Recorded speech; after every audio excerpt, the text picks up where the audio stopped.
A new day, a new release for React Router. Today they dropped RSC support for framework mode and I want to talk about it. I already tried it out and spoiler alert, it's really cool.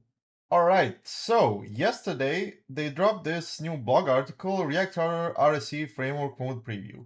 And I'm not gonna go through the article and read it for you. The article itself is nothing really special. They just talk about the difference between the data and the framework modes, how you can run your framework mode with RSCs. And a big TLDR of this article is before you had this. So basically you would define the config and the React router, and then you plug it into the Vite config here. And now you just install this Vite.js package and you plug that in here from here. And then you import the other plugin for RSCs from React Router, and then you plug it in instead of the old React Router plugin. And that's pretty much it. So this is pretty experimental and it is nowhere near to be done and like stable and shipped. So please don't use this in production, but I do recommend playing with it because it's really easy to set up RSCs and you'll see that through the video. So with that out of the way, I prepared an actual app by running the command they gave us here. And I'm going to show you what I've prepared and how you can actually use RSCs in React Router easily and how it kind of changes the approach from before where you would have loaders and stuff. Now you can fetch directly in components. So without further ado, let's jump into the code and let me show you.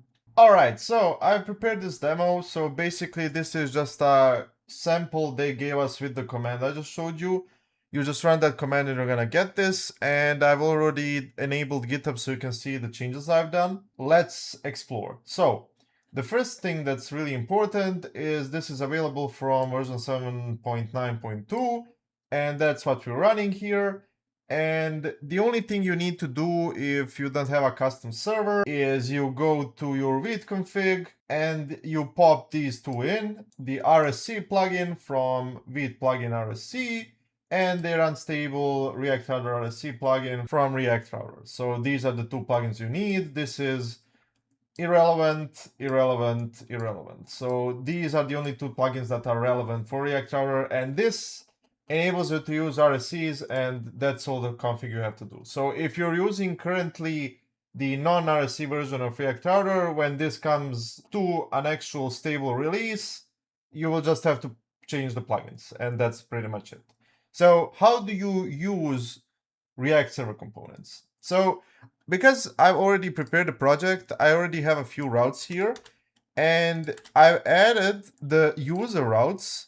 So as you can see here, if I kind of edit this a little bit to look nicer, I have the users route, and then the users route has a user ID route. So pretty usual React Router stuff. And this basically renders user/user ID.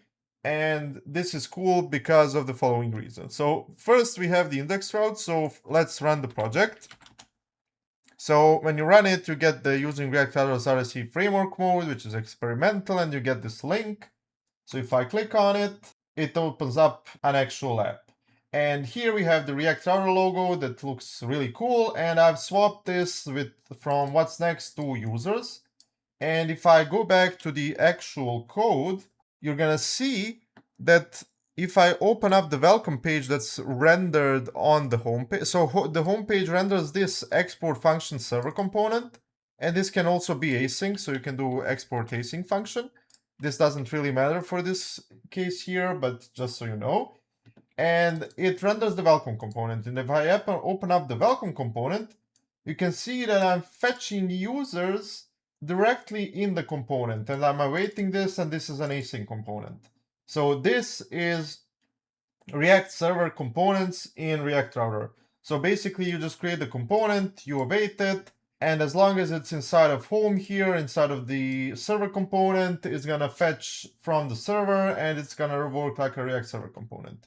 And that's really cool because you don't really have to do anything else here. And as soon as the stable support comes out, you're going to be able to swap these out and use them wherever it makes sense, but it's not a silver bullet, so maybe you should be careful of where you use it. And that's how you use it inside of React Router. So let's see what the welcome component actually does with the fetch users. So this fetch users is actually a server function.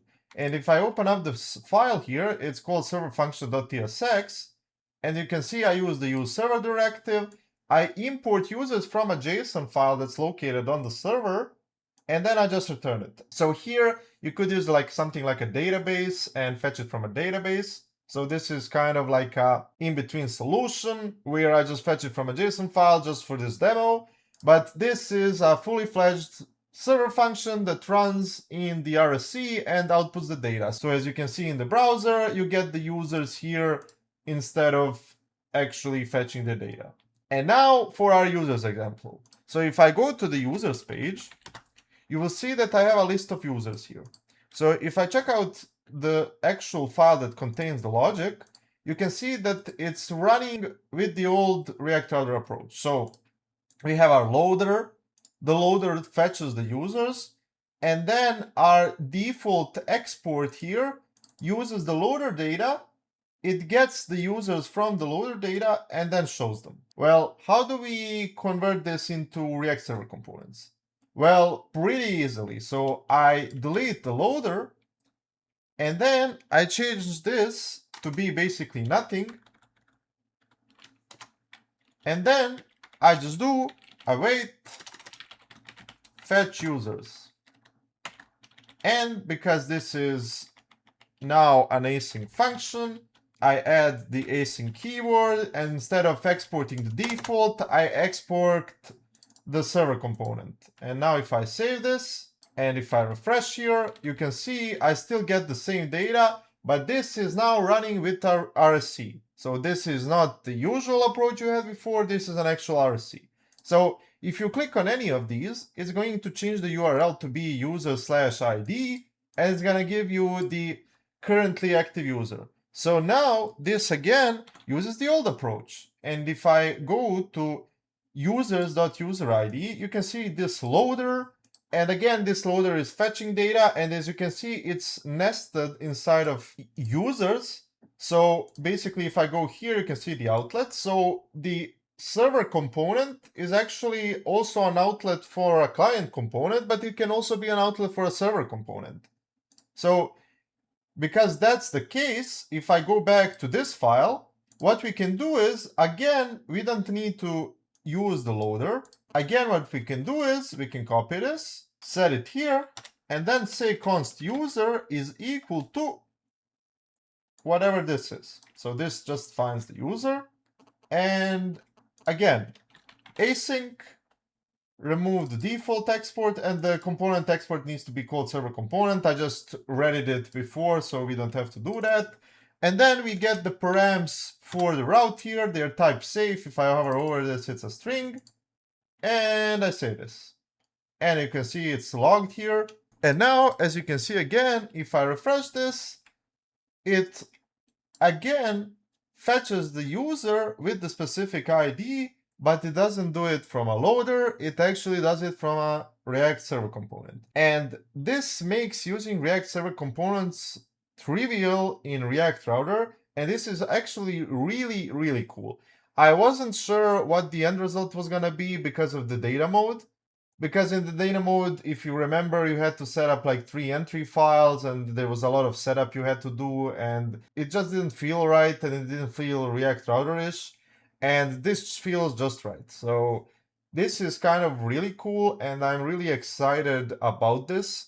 And this actually makes me excited about React Server components for the first time ever since they got announced.